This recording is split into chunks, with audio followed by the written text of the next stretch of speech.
तो अपन इस क्वेश्चन के अंदर देखते हैं क्या कहता है क्वेश्चन। यदि किसी एपी के तीसरे और 9वें पद क्रमशः, कोई भी एपी है उसका तीसरा और 9वां पद अपन को दे रखा है। तीसरा पद क्या दे रखा है?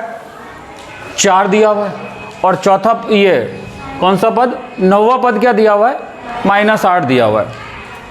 तो कह रहा है कि कौन सा पद शून्य होगा। मीन्स एपी के अंदर अपन को 2 पद दिए हुए हैं, तीसरा पद दे रखा है और 9वां पद दे रखा है, और वो कह रहा है कि इस एपी का कौन सा पद जो है शून्य होगा।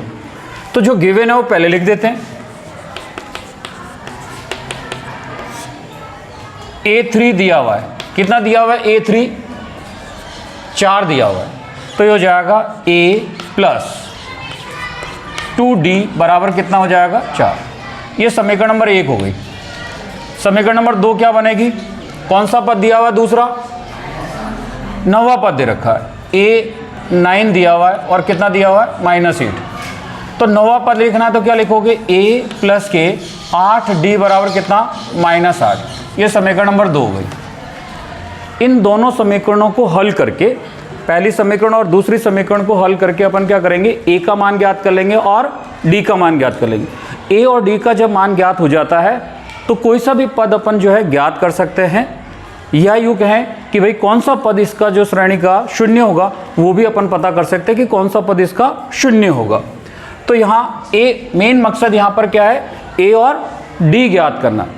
तो A और D ज्ञात करने के लिए अपन क्या करेंगे? समीकरण नंबर 2 में से, जो समीकरण 2 है उस समीकरण नंबर 2 में से समीकरण 1 को क्या कर देते हैं? घटा देंगे। 2 को ऊपर लिख लीजिएगा, तो A + के 8D बराबर -8 हो जाएगा। ये हो जाएगा A + के 2D बराबर कितना? 4। घटाएंगे तो जब भी घटाया जाता है तो क्या करते हैं? साइन चेंज करेंगे। ये प्लस का है तो माइनस का हो जाएगा, ये प्लस का है तो माइनस का, ये प्लस का 4 है तो माइनस का 4। ये प्लस का जो नए चिन्ह काम में आते हैं, जब घटाएंगे तो नीचे वाले चिन्ह काम में आएंगे। तो ये तो प्लस का A और ये क्या है? माइनस का A, कैंसिल हो जाएगा। ये है 8D + के और माइनस के 2D, कितना हो जाएगा? 6D + के माइनस के 8 और माइनस के ही 4 होंगे, कुल मिला के कितने हो जाएंगे? -12। तो D का मान हो जाएगा -12/6। तो D बराबर आ गया अपने पास -2। D का मान आ गया, D का मान -2। ये D का मान जो है चाहे वो समीकरण नंबर 1 में रख दो, चाहे वो समीकरण नंबर 2 में रख दीजिएगा। तो समीकरण नंबर 1 में रख देते हैं। D का मान समीकरण 1 में रखने पर, समीकरण 1 में रखने पर इसमें रख देते हैं। D का मान क्या हो जाएगा? A + 2D की जगह -2 और बराबर कितना हो जाएगा? 4। तो A - 4 बराबर कितना हो जाएगा? तो A बराबर कितना हो जाएगा? 4 + 4 बराबर A बराबर कितना हो जाएगा? 8। A का मान भी अपन ने ज्ञात कर लिया, A और D के मान ज्ञात कर लिए। अब आपसे प्रश्न क्या पूछ रहा है? ध्यान देना, देखो प्रश्न क्या पूछ रहा है कि ये जो AP है उसका कौन सा पद जो है शून्य होगा। तो मान लेते हैं कि इसका nवां पद जो है शून्य है। क्या मान लेते हैं अपन? कि भाई ये जो AP है उसका nवां पद जो है वो शून्य है। माना कि AN जो है वो शून्य है, AN शून्य है, और AN का फॉर्मूला क्या होता है?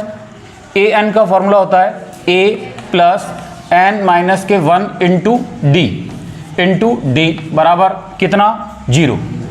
क्योंकि अपन क्या करें कि भाई इस श्रेणी का कौन सा पद, इसका मतलब पद ज्ञात करना है कि कौन सा पद शून्य होगा। तो अपन ने कह दिया कि nवां पद जो है वो शून्य होगा। तो यहाँ पर A + n - 1 × D बराबर कितना? 0। A का मान लिख देंगे 8, D का मान -2, जो भी आए वो लिख देंगे, और क्या मान प्राप्त कर लेंगे? n का मान प्राप्त कर लेंगे। वही पद जो आएगा, जो n आएगा, वही पद इसका क्या होगा? शून्य होगा।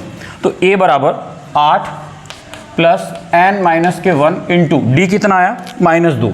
जब भी माइनस में आए ब्रैकेट जरूर लगाना, = कितना हो जाएगा? 0। तो ये हो जाएगा 8, ये माइनस का 2 इस n से गुणा होगा तो -2n लिखना, कहीं गलती मत कर जाना यहाँ पे, और +2 बराबर कितना? 0। मुझे किसका मान निकालना है? n का मान निकालना है। तो ये हो जाएगा -2n, ये +8 और ये 2, कितना हो जाएगा 10, उधर जाके हो जाएंगे माइनस के 10, तो n बराबर माइनस के 10 बटा माइनस 2, तो n बराबर कितना है 5। तो इसका मतलब क्या हुआ कि यदि इस श्रेणी का ऐसे ही पद लिखते जाएं तो इस श्रेणी का जो nवां पद आएगा वो क्या होगा, 0 होगा। बात क्लियर हो गई होगी। क्या दिया हुआ था कि भाई जो है श्रेणी का तीसरा पद 4 है और 9वां पद जो है वो कितना दे रखा है -8। तो अपन ने क्या किया, इसके अंदर a का मान ज्ञात कर लिया, d का मान ज्ञात कर लिया और फिर अपन ने कहा कि इसका nवां पद जो है वो 0 है और nवां पद 0 मानते हुए यहाँ पर n का मान ज्ञात कर लिया। कितना है n का मान 5। इसका मतलब इस श्रेणी का जो AP है उस श्रेणी का 5वां पद जो होगा वो 0 होगा। क्लियर हो गई होगी बात। देखते देखो नेक्स्ट क्वेश्चन।